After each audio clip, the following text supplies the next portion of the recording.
Hello friends, welcome to the accounting school. As you all know by now, we here discuss about the technical and financial matters about such as domestic and international taxes. So with this, today's topic is to know about the residential status of the individual.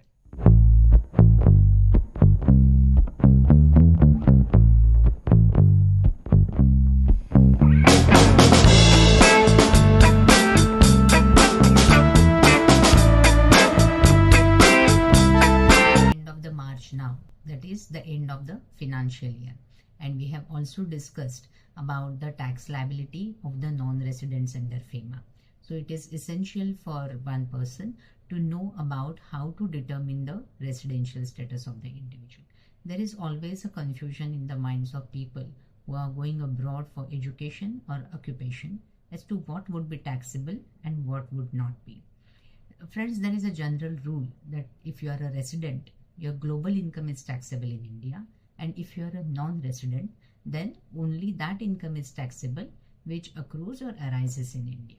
The two important terms are NRI, that is non-resident India. So he may be citizen of India, born in India, but may not be resident of India due to his stay or not staying in India for those number of days.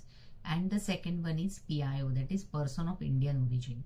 So person of Indian origin is the person, if the person or his parents or grandparents are born in undivided India, then that person is said to be person of Indian origin.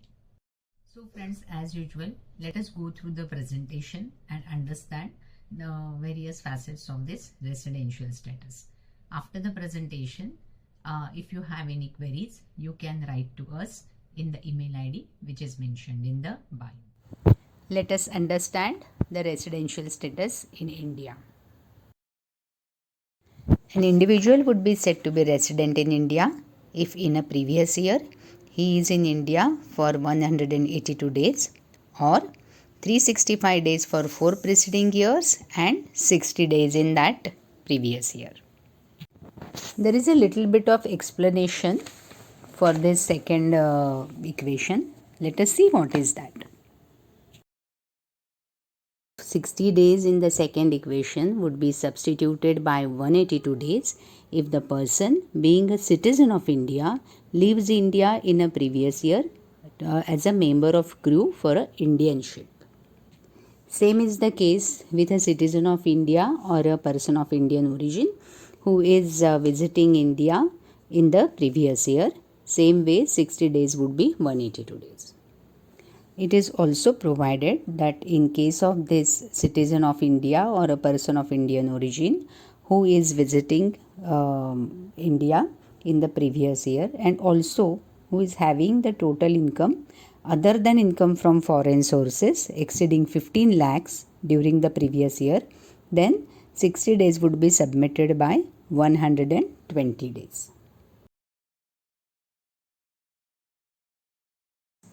Now this slide is about the concept of deemed resident which is inserted in Finance Act 2020 section 6(1)(a). I will just explain it. It means that even if the person does not visit India at all, however, if his income other than foreign source income exceeds 15 lakh rupees, then he would be considered to be a resident of India, and other clauses are mentioned on the slide that if. Now there is a concept of not ordinarily resident. So the person which we have seen deemed to be resident, he will always be permanently resident but not ordinarily resident. Then secondly, we also saw a case of a person who visits India for where we have substituted 60 days by 120 days. So if the person who has been in India for periods amounting to 120 days or more but less than 182 days, then also he will be not ordinarily resident. And the third, there is a schedule that if an individual is already a non-resident for 9 out of 10 previous years or during previous 7 years he is in India for periods amounting to not more than 729 days or for 729 days or less, then also he will be resident but not ordinarily resident. Friends, 2-3 points are important to be noted here. So the one is stay in India includes the stay in the Indian coastal lines up to 12 nautical miles from the coastline. And the second one is the stay in India need not be continuous or active. Like you can come in April, go back in May, again come in December, go back in January. Then also those number of days would be calculated to determine the residential. Third is both the dates, that is the date of arrival and date of departure would be counted for the calculation of this number of days. Then the residential status has nothing to do with your domicile, citizenship or place of birth. So even if you are born outside India and you are in India within the schedule of days we have discussed just now, then also you would be resident in India. So this way, friends, it is possible that you are resident of 2 countries at a time, because there are certain countries wherein the residential status depends on the domicile or the birthplace.